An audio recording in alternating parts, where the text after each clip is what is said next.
Welcome to the Capitalist Sage podcast. We're here to bring you advice and tips from seasoned pros and experts to help you improve your business. I'm Karl Barham with Transworld Business Advisors, and my co-host is Rico Figliolini with Mighty Rockets Digital Marketing and the publisher of the Peachtree Corner magazine. How you doing, Rico? Hey, Karl. Good, thanks. Well, why don't you tell us a little bit about our sponsors today? Sure. Let's go right into it. Our lead sponsor I want to thank is Hargrave Fiber. They're a major company in the Southeast that handles fiber optics, internet connection at the speeds you need. And also because they're right in the community, they're not your cable guy, right? You could call them up. They'll be right out there. They're very attentive to their client needs, whether you're a small business or you're a large enterprise business, whether your employees are working from home or home and office. They're providing all the smart office tools that you need to be able to do the work that your company needs to be able to get sales done. So check them out. They're hargravefiber.com, or you could go to hargrave.com/business and check them out because they have a $1,000 Visa gift card going promotion, and you may be one of those if you hook up with them. So check them out. Thank you to Hargrave Fiber. Thank you, Hargrave, for continuing to sponsor all of the podcasts here. Yep. Today, I'm excited to bring back a guest that joined us when we started this, if you remember, Clifford Bramble, founder and owner of Hungry Hospitality here in Gwinnett County. It's here to talk a little bit about his perspective and experience and thoughts on business, small business, in particular restaurant. 2020 has been a tough year for so many businesses. And in particular, you'll see a lot of restaurant business being impacted. But I'll tell you, being able to understand the history and what makes things work is a great conversation to just show how we could support small business and maybe even talk a little bit about what it's going to look like post-COVID. So, Cliff, how are you doing today?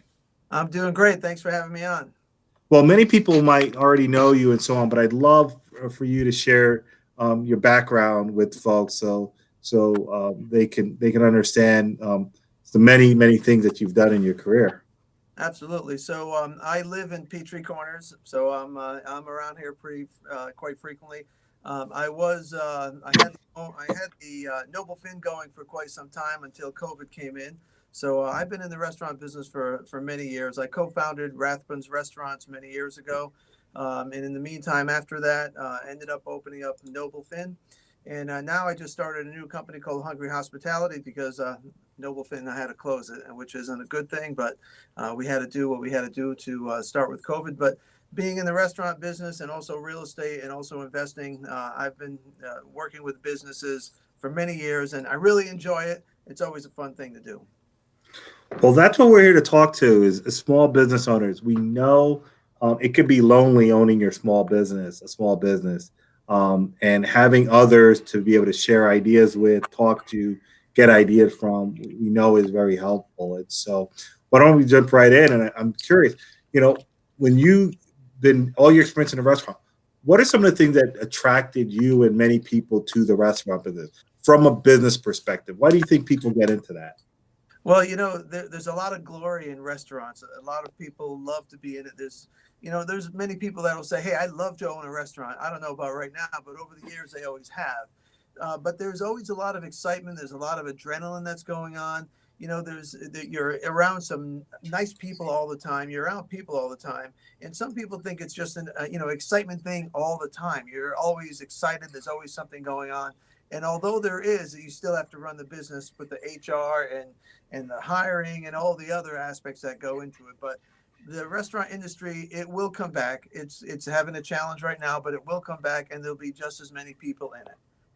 Yeah, over the years, I think one of the things is I always associate restaurant with creating memories. People get engaged. They have family feasts, birthdays, Mother's Day, Father's Day, and no matter what is happening in the economy or the world, people are going to want to celebrate with other people. They're going to do it over food.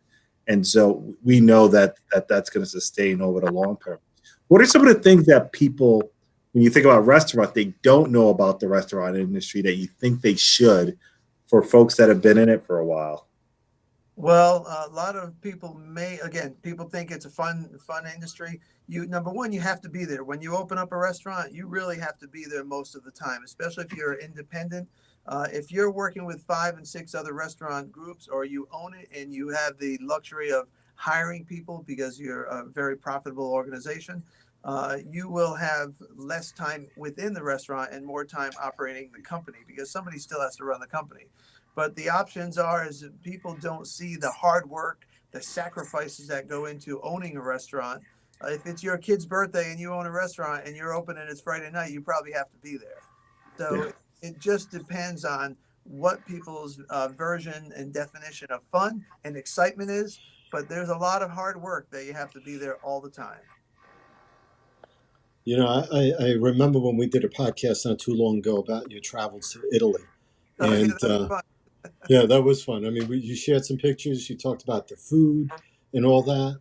Do you miss any of that? Do you miss being I know it's only been a little while, but sometimes I feel like people leave a business and it doesn't take long for them to miss it, like a few days even. How does that Yeah, feel?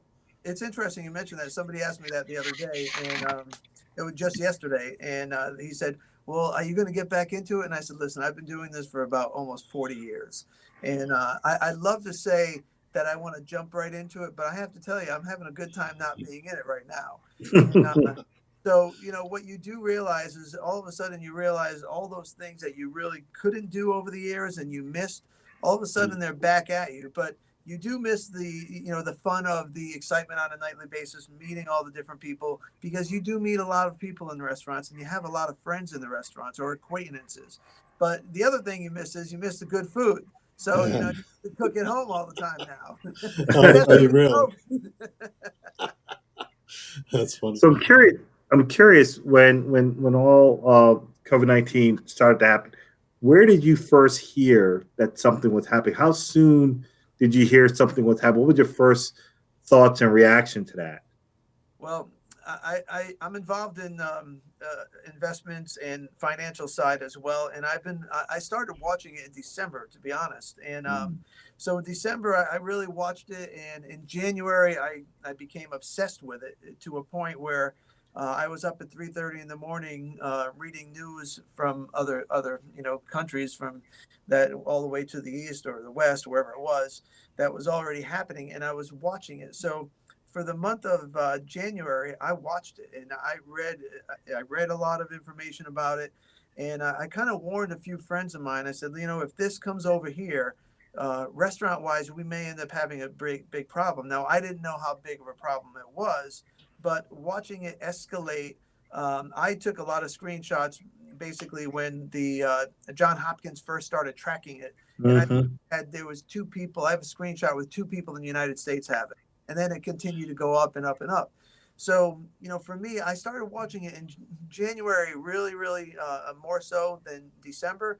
But when I had over at Noble Finn, I did tell my staff in January, I advised them, I said, listen, guys, if this comes over here, it's going to affect everybody. So start saving your money. And actually, quite a few of them thanked me later on. They said, man, I can't believe that, but we did save our money, and thank you very much. So I watched a lot of it in January, and then obviously in February when it started to pick up, it just continued. I think the financial markets, in my opinion, kind of ignored it in January. But Hmm. just paying attention to it, wondering what was going to happen on the hospitality side, it took a mind of its own, and obviously where we are now today. Yeah, I remembered you actually being one of the first ones to talk about it, and we would chat, and you were starting to do that in early March, late February, early March, but I don't know that people really understood how long this would be around, and we all didn't know enough information about how we responded and That's how true. it mitigated. There was that. Remember the time there were countries that had a spike and then they got it under control, and everyone thought that that's what happens, Mhm. but decisions and choices and behaviors and all these things played in, and we're a big country with a lot of complexity to it, 50 states, and a lot of different approaches to tackling it. So when you knew that it was going to impact your business, I know there are things you can do generally. Is there anything looking back you'd advise the restaurant industry as a whole, or people that are leading large in the food and beverage space, things that a year ago, hindsight's always 2020, things that a year ago, things that could be done to prepare if something like this were to happen? What would be some of the things in the food and beverage space that good business people could have done? Well, one of the most important parts, really, for me, was making sure you had enough cash flow for in a situation like this, for an emergency situation. And I've worked with my accountant, and it's very interesting making sure that you have enough cash flow for 3 or 4 months. And most people, we're all in the same boat. Most people in the United States only have 2 or 3 months worth of funds saved. In a restaurant, the same exact thing. You do have to treat it as a business, because that's exactly what it is first. The fun of the restaurant has to come second, but having the cash in bank and making sure that you have enough for emergency situation, honestly, it helped me tremendously this time. Now, obviously, you cannot predict what's going to happen, how far along this is going to go, but there still are, we're still in the pandemic. There's still restaurants that are having challenges, especially in different segments. So, when it comes down to it, in my opinion, no matter what business you're in, you always have to plan 2, 3, 4, 5 months worth of cash flow to make sure that you have that, because when you need it and you don't have it, you can't get it. Let me ask you something. I don't think the restaurant business is immune to things, right? The listeria outbreaks, the salmonella outbreaks, those are common. Every day there's always a recall somewhere in the country for something, especially romaine lettuce. It's just right. So, or lettuce, right? Well, romaine lettuce from Arizona, I guess, or wherever it comes from. It's like that one place, But so you have all that going on. So, and then you have the pandemic on top of that, because you have the normal stuff like that. So do you see this coming back? I mean, they're talking about it coming back again. I mean, should restaurants start planning out for this type of thing beyond the money? How do you plan health-wise? How do you keep things clean? And, not that in a pandemic like this, it may not matter, I guess, the cleanliness, but, what do you see there? Well, Is there hope? I wish I had a crystal ball. I really do. But, restaurants in general are clean. We clean them all the time. You have a cleaning crew, or you have an outside company who comes in and cleans it. So it really depends. But you still have to remain diligent on what you're doing, and you have to continue to train your staff that's there. Make sure the management is on guard. Make sure that everybody's paying attention, because what happened to me over at Noble Finn is really the reason why I ended up closing the first time in March, was because somebody walked in, and then they had a party of 10, but they came from out of town. They called up 2 days later and they said, "Hey, by the way, I think I may have COVID. You may have to tell all of your staff." So that was a real big eye opener for me when I'm dealing with hotel guests from the Marriott locally here, and the international companies that are around Peachtree Corners and Gwinnett. That was a big eye opener. So, keep being diligent about listening and watching what's going on, and listening to your staff, because your staff will tell you a lot of what's going on. But more importantly, you have to continue to remain diligent and be clean, and make sure you're paying attention to everything around you. You can't just be paying attention to your 4 walls within that restaurant. You have to be paying attention to what's going on in the business world as well, because it does affect restaurants. Well, that's a good point. Early on, information was flowing from so many sources to help guide you on restaurant safety and protocol. What was the right source to listen to? How do you figure out who to pay attention to? That goes right about now too. We're still trying to figure that out. You know what? The Georgia Restaurant Association has a great page on COVID. So, any restaurant or an individual or an employee of a restaurant or a hospitality field, they can go on to the Georgia Restaurant Association webpage, and they have a great COVID. It's a webpage with all types of resources on it. So that was something that I really paid attention to, because they were very keen on keeping that up to date on a daily basis. Even though every day something came out differently, they were very good at keeping their website up. What did you find useful the other resources that the association provided? I mean, obviously the restaurant industry is a bit different than other industries because of the employees, and just the nature of sustainability and all that product. When it came to the CARE Act, to PPP, to loans, to payroll, when business is not happening, was that any of that useful to you? I mean, I know you did a lot for your employees. God knows. I think anyone that lives in Peachtree Corners knows that Cliff Bramble, Noble Finn, you really employed your employees as long as you could. And the community. Yeah. We did.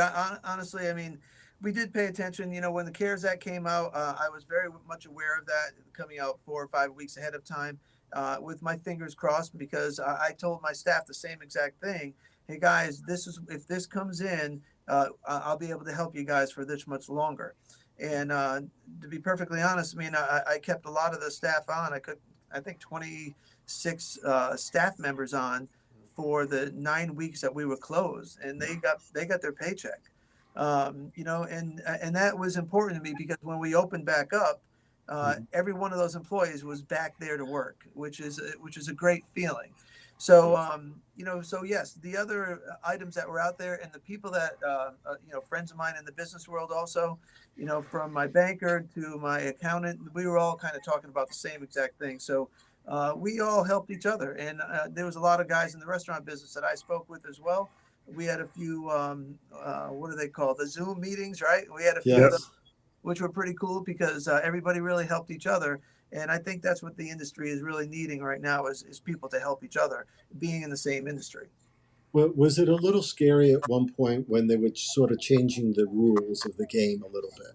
Like you had to spend it all in 8 weeks, and then you could spend it in 24 weeks. Maybe some of it's forgiven, maybe not some of it. The formula was changing. Was any of that scary to you?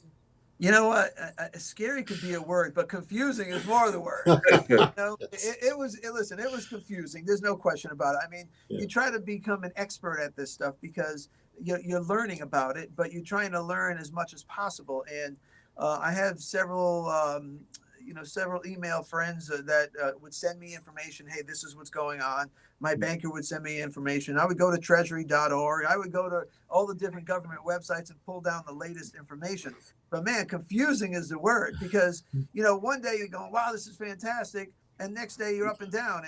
And honestly, you think you lose sleep when you have a restaurant. Go through COVID and own a restaurant. You'll really be losing sleep.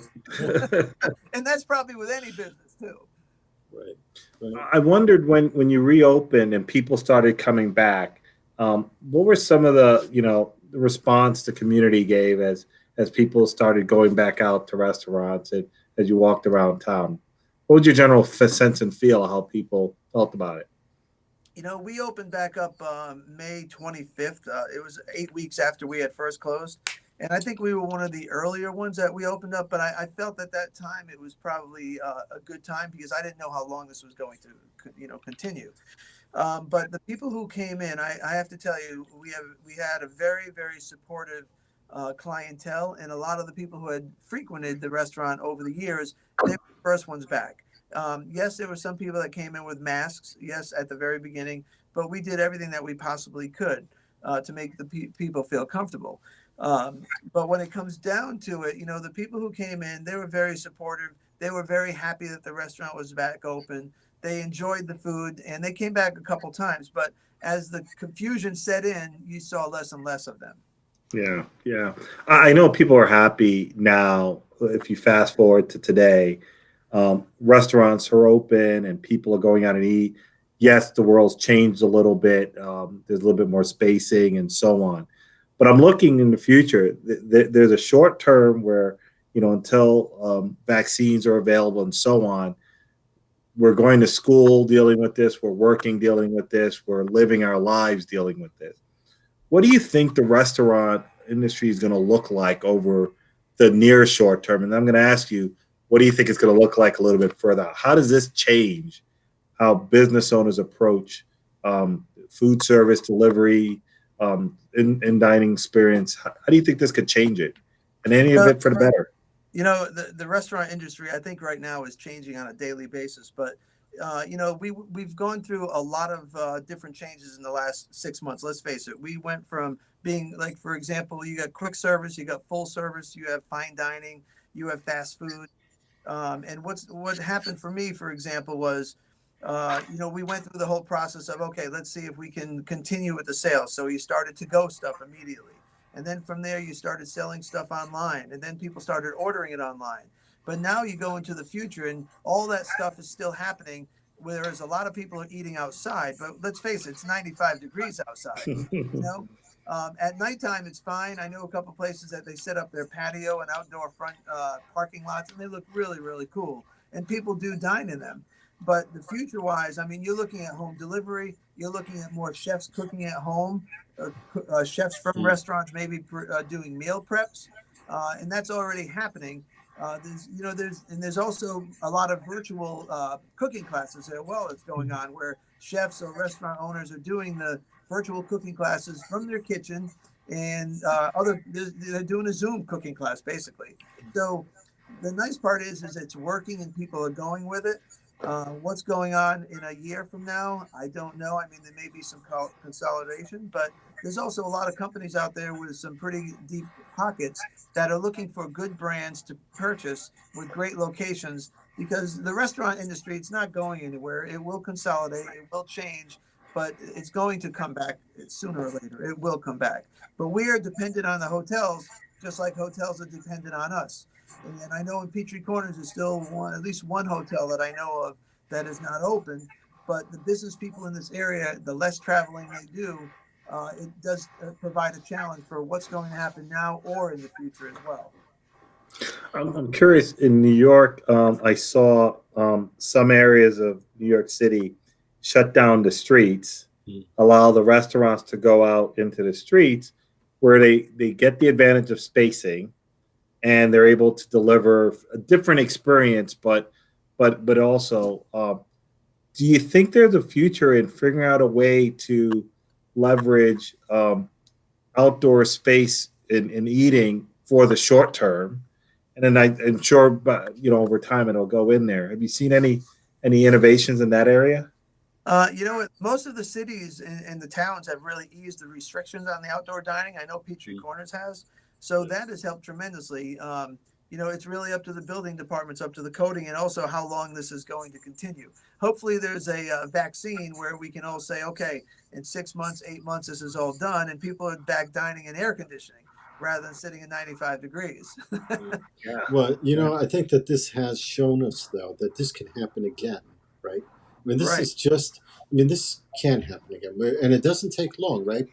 Transatlantic flights. I mean, by the time anyone really knew what was going on, we were already deep into it. Yes. You were able to see it coming, maybe, so were other people, but obviously some people ignored it. And it came and it slapped us in the face. It was really bad in Italy, and Greece, and some of the other countries in Europe. But like you were saying, things change, right? Yeah, I think there's more ghost kitchens going on now. Absolutely. Right? And to explain that to some people that don't know what a ghost kitchen is. Yeah. What is a ghost kitchen? Well, there's a place called Prep Atlanta over by Spaghetti Junction, which they have. I don't know how many. I'd like to say there's about 75 to 100 different 100 square feet. Some are 80 square feet kitchens, and I've been in two of them. One of my old chef has a food truck, and he took me into one of his places, and man, it was pretty cool. But basically, they're doing all the prep there, and then they basically will deliver it to somebody else. I know Elon Musk's his brother is heavily involved. He raised only about $500 million to start these virtual kitchens around the United States. So the virtual kitchen, it could be something where you have a restaurant where Noble Finn used to be, for example, and have 4 or 5 different kitchens only in there. And basically you order everything online and you just go pick it up. So it remains to be seen, but I think that virtual kitchen definitely has a huge lifespan coming up to it. Yeah. If you see what's going on with like Domino's Pizza, right? The pizza industry is really good at this. They were set because most of their stuff is delivered anyway, right? To a degree. So Domino's I think it's Domino's, right? There's no sit-in. It's all delivered. Right? It's all curbside or pickup or delivery. You're seeing more of like what you said, and I'm seeing uh, companies that are doing 4 different brands within a ghost kitchen. Like they own the whole thing, but they're doing 4. So the pizzeria, Mexican, Chinese, they own all 4 brands, let's say, and they're in some hole in the wall place that's conditioned for a kitchen, and they're selling, right? I mean, Delivery only. yeah.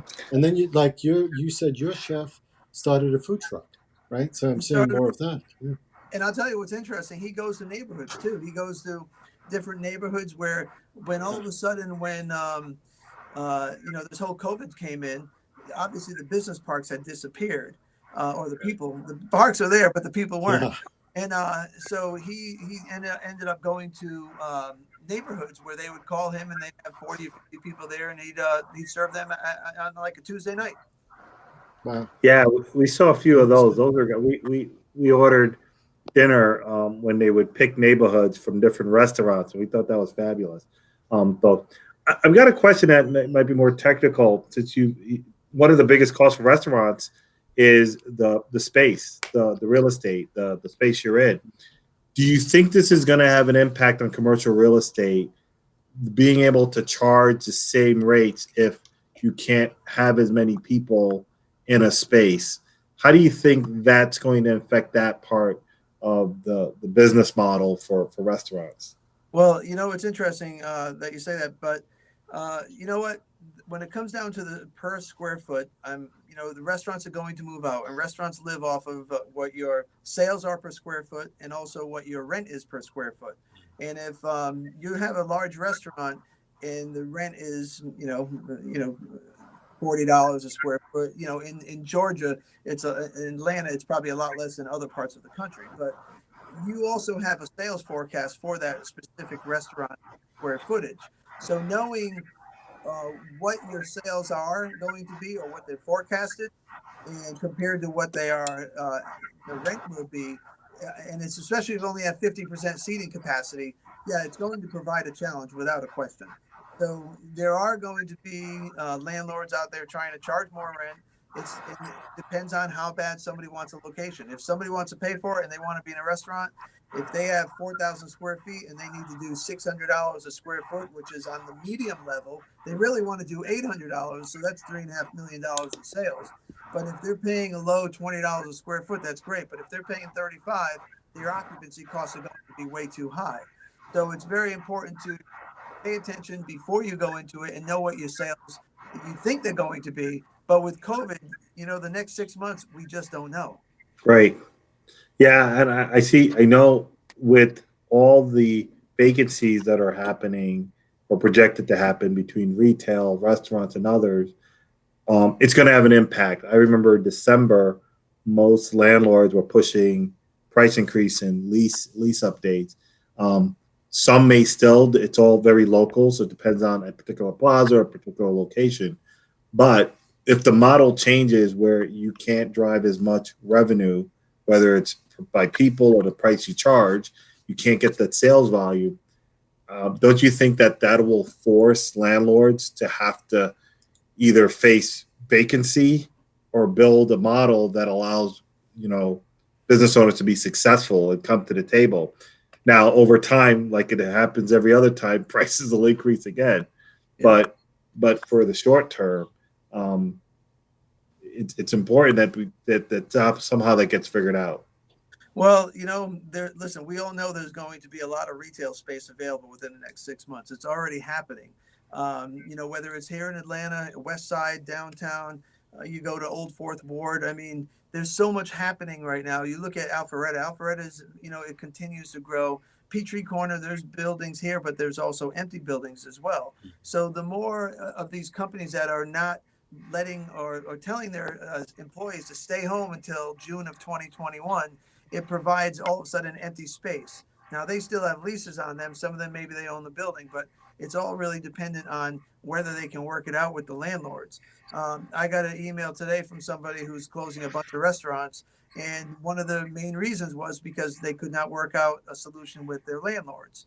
So ultimately, the landlord is either going to have empty places for until COVID is over, or there's going to be somebody else who walks in and says, hey, I have 5 brands and I want to put them in that place, maybe for a virtual kitchen. You just don't know. That's going to be. So, what are your thoughts on someone thinking of getting into the restaurant? Just finished working at some restaurant, moving into the Metro Atlanta area. Any advice to the folks that might be looking to step into it? You know what? If they're looking to get a job right now, you know what? There are a lot of jobs out there. People are looking for restaurants are looking for people. You look in the suburbs right now. Suburbs are pretty much doing better than in town because a lot of the in town, especially downtown, is reliant on the hotels downtown Atlanta. But the suburbs right now are the places to really find a job because the suburbs are coming back a lot more quickly in the restaurant side. Not as much as a hotel, but definitely in the restaurant. It's coming back more quickly. So the jobs are out there. They'd have to look in the suburb before they go in town. And as for a career path for someone that wanted to own a restaurant, what types of positions and roles would you recommend someone craft if they wanted to build a career to be an owner of a restaurant one day? Well, you know, if they want to be an owner of a restaurant right there one day, they could probably buy a lot right now.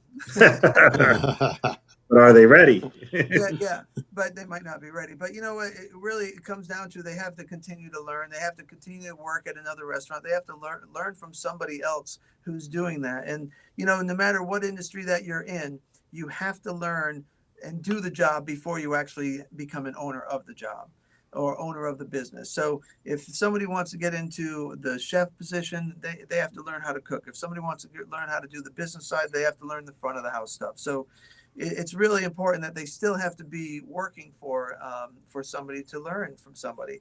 They can do it in school, but they're going to learn a lot more on property inside a restaurant. Well, I want to thank you for sharing some of your wisdom and experience navigating through not only just this crazy 2020, but an industry that already has its ups and downs and challenges, and you continue to be successful in all the things you do. Anything you have coming up? So, what keeps you busy nowadays? What type of stuff you get yourself into? Man, you know, I'll tell you what, I've been doing a lot of pivoting. You know, when we had Noble Fin, we pivoted to go, then we pivoted to online, and you know, ended up closing that. But I started a new company called Hungry Hospitality, which I really, it's my main focus now. So I'm working on that, and I'm working on these classes called audio business classes. They're really business classes that are online, and they'll be subscription basis. They'll be coming out probably sometime in October. And it's really geared to the hospitality industry, but also the business industry as well. So it'll be something a little different, but I think it'll allow people to learn 24/7 and basically download whatever they need. So it should be interesting. Well, I know a lot of people that would be able to really use some of that wisdom to share. Where can they find? What website can they go to? Where can they find you if they want? Yeah, right now all my information is on hungryhospitality.com.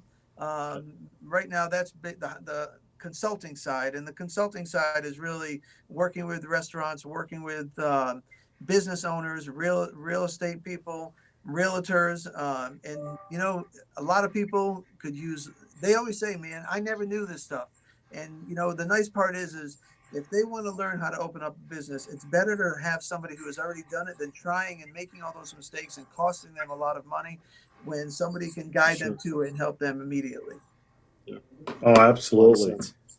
It makes perfect sense. Well, Cliff, I want to thank you, Cliff Bramble with Hungry Hospitality, local business leader, and I just want to thank you personally for all the things you did in the community. Bread you were giving away during the time, just being a voice of the yeah. How many pounds of dough? I was making that in the back kitchen, having a good time. You gave out like 400 pounds of dough or more. It was like, I think it totaled almost 800 pounds of dough. But it was wow. fun, you know. I mean, it was a good time. The people enjoyed it, and you know what? I think that the people needed something like that. And you know, you have to do something like that, give back to the community because the local people are the ones that helped you out in the first place. Yeah. Well, I want to thank you. You're a great example for that, for the community, and continue to wish you all luck on some of your new endeavors. Well, for today, I want to thank everybody for joining the Capitalist Sage. I'm Karl Barham with Transworld Business Advisors of Atlanta Peachtree. Our business is to help business owners figure out what comes next in life, whether they're looking to exit the business, sell, whether they're looking to acquire. a business to grow through acquisition or through franchising, we help people realize those dreams. You can reach us at www.tworld.com /Atlanta Peachtree. Rico, what do you have coming up? Sure. Well, I'm Rico Figliolini. I have MightyRockets.com, and we're a social media content creation company. But I also publish. I also publish Peachtree Corners magazine. So that's 6 times a year. Keeps me busy. Talk about passion. I love doing this stuff. I have great writers with me. We're working on the next issue right now. So part of that is pets and their people.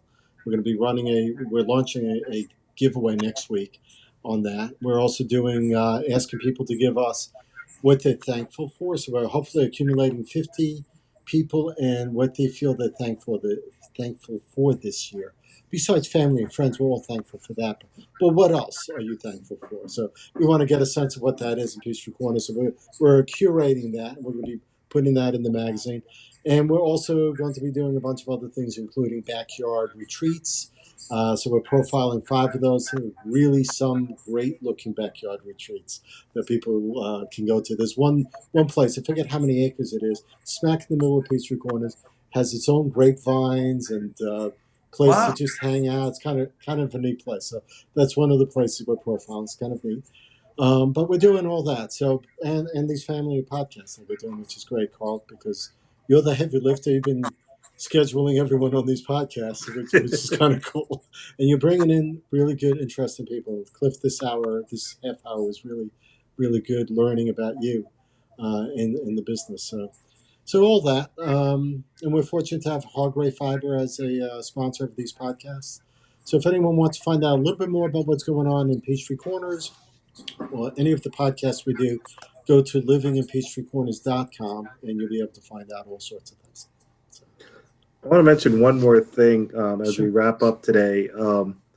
It's great having folks like Cliff and other business owners, local community, because I don't know if a lot of children get to see business owners. They go in, patron the business, but they don't know the people in the community that do it and some of these things.